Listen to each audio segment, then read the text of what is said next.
Hi Stampers, this is Sarah Neighbor with Sarah Loves to Stamp, and today I'm bringing you a Quick Tip Tuesday on how to make a cool dotted scallop border frame with this punch here. The first thing I thought I'd do is show you different ways this punch can be used, and the last way is the way I'll actually demonstrate. These are just an assortment of swaps I have from over the years. The first one you'll see, the punch is all exposed. And then it has kind of like a gold little cord wrapping through it. You could also do that with our baker's twine or embroidery floss. The second one you can just see it's completely exposed, okay? And on these cards I know a lot of the products are retired. I just pulled them on my stash to show you how the punch was used. Down here the punch is just used, like you see half of it, you know, because it has two sets of holes. You see half of it here and you just see, and you see the part with the holes. The next one is a card I made, and I use it a lot like this, where you just see the scallops and you don't see any holes at all. And if you use it that way, you can cut it in half and use it that way, so it's kind of handy. So that's one I made. And then the kind that we're going to be making today, this was the first card I saw using it. And I believe, yeah, Linda Pittman made this, and it was a swap I received at convention one year. So anyway, just really cool. Again, retired products, but you can see she used the brads in the four corners, which is a little different from what I'm going to do today.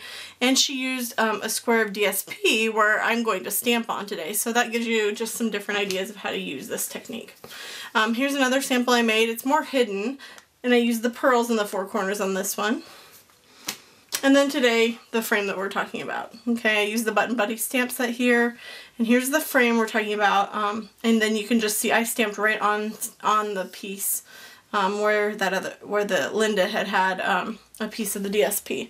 So there's many different ways to do it, and it's really simple. So I'm going to go ahead and show you. What you need to start with is a piece of cardstock that measures 3 by 3. I'm using a piece of our brand new in color Raspberry Ripple, and you're going to want to get it centered on each side. So go ahead and center it on your side. Again, 3 inches by 3 inches. I think I said that, but I'm not for sure. And then you're just going to keep doing that. This is so simple, and it packs it has such a punch. It just packs such a punch, and it looks like you really took your time and did something really fancy. You can also do this with several of our other punches, but I think it's the prettiest with this one. Oh, that's not quite centered. There, I think that's pretty good. And the better centered you get it, you'll be able to see the more square it'll look. I'll show you that in just a second. Ooh, I'm shaking today on camera. Must be nervous. You guys are making me nervous today. Okay, so you end up with something like that, and oh, here's all our little confetti. Mail that to the person you're mailing the card to. They will love you forever. Anyway, so that's what you end up with, and like I said, super simple.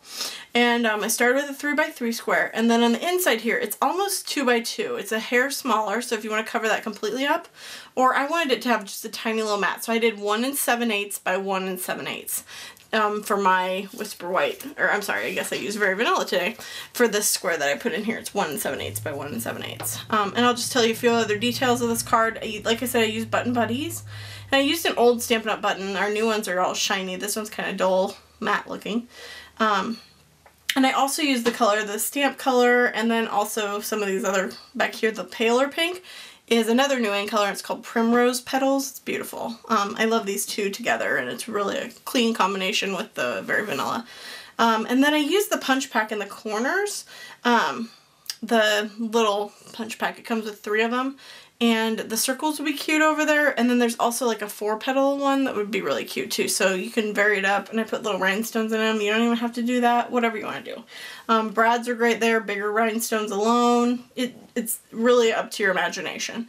And then I just went ahead and tied some of our vanilla seam binding, and down here I have a greeting from Teeny Tiny Wishes, which I use all the time. And again, I use that same ink pad, so this card only has 1 ink pad used on it. And then I went ahead and punched out with the word window, and then I punched out with the modern label. I glued those together, chopped off the side, and then I just adhered the card together. So just a really simple, easy card, but this makes it look like you just took so much time on it. So I hope you enjoyed that little technique for today, and I hope you give it a try on your own. And if you do try it, and I would love to see your cards, so go ahead and email them to me at sarah@sarahlovestostamp.com.